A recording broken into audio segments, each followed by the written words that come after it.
कि सनातन परंपरा है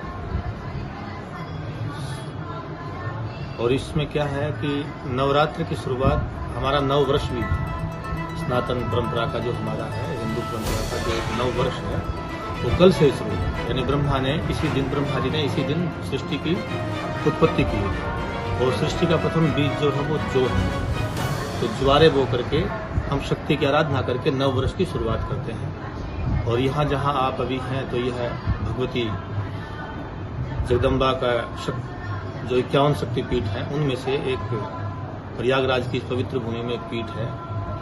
यह नगर की प्रधान देवी भी है प्रयागराज की, और शक्तिपीठों में एक शक्तिपीठ है यहाँ जहाँ भगवती की करांगुलियाँ यहाँ गिरी थी, हाथ का पंजा। और यहाँ पूरे भारतवर्ष से और पूरे देश विदेश से साधक लोग और जो भी श्रद्धालु हैं, भक्तजन हैं माता के, वो सब आते हैं और अपनी अपनी मनोकामनाएं पूर्ण करते हैं। धर्म अर्थ काम और मोक्ष की सिद्धि यहाँ सबको होती है। यहाँ भगवती की कोई प्रतिमा नहीं है इस मंदिर में। यहाँ पर एक वेदी है जिसमें श्रीयंत्र है प्राचीन काल से ही, और उसके ऊपर पालना है जो कि माता और पुत्र के बीच का एक गहन संबंध और प्रेम दर्शाता है। पूरा जगत उस भगवती जगदम्बा के लिए, जगत के सभी प्राणी पुत्रवत ही हैं, तो यह उसका प्रतीक भी है। और जिसको भी नए संतानें पैदा होती हैं वो सब पालने को स्पर्श करवाते हैं।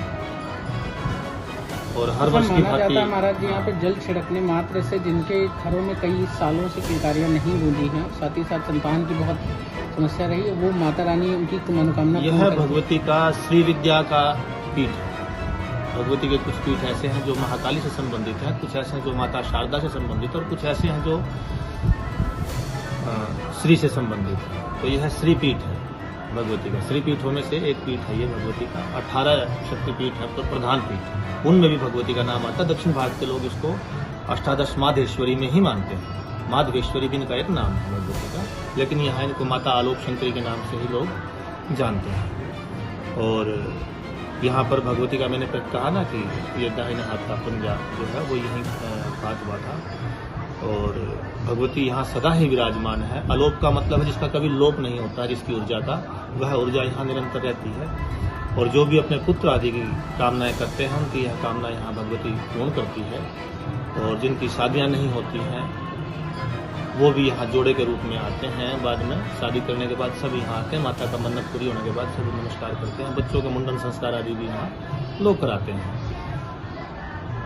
तो यह हर वर्ष की भांति यहाँ हजारों की संख्या में श्रद्धालु आते हैं। प्रशासन का भी बड़ा सहयोग रहता है, क्योंकि बिना प्रशासन के इतने श्रद्धालुओं को थोड़ा एक व्यवस्था में प्रशासन का बहुत सहयोग रहता है यहाँ। और सबको नववर्ष की, भारतीय नववर्ष की और नवरात्रि की बहुत बहुत शुभकामनाएं। मैं महंत यमुनापुरी, सचिव श्री पंचायती अखाड़ा महानिर्वाणी, प्रबंधक आलोक शंकरी मंदिर।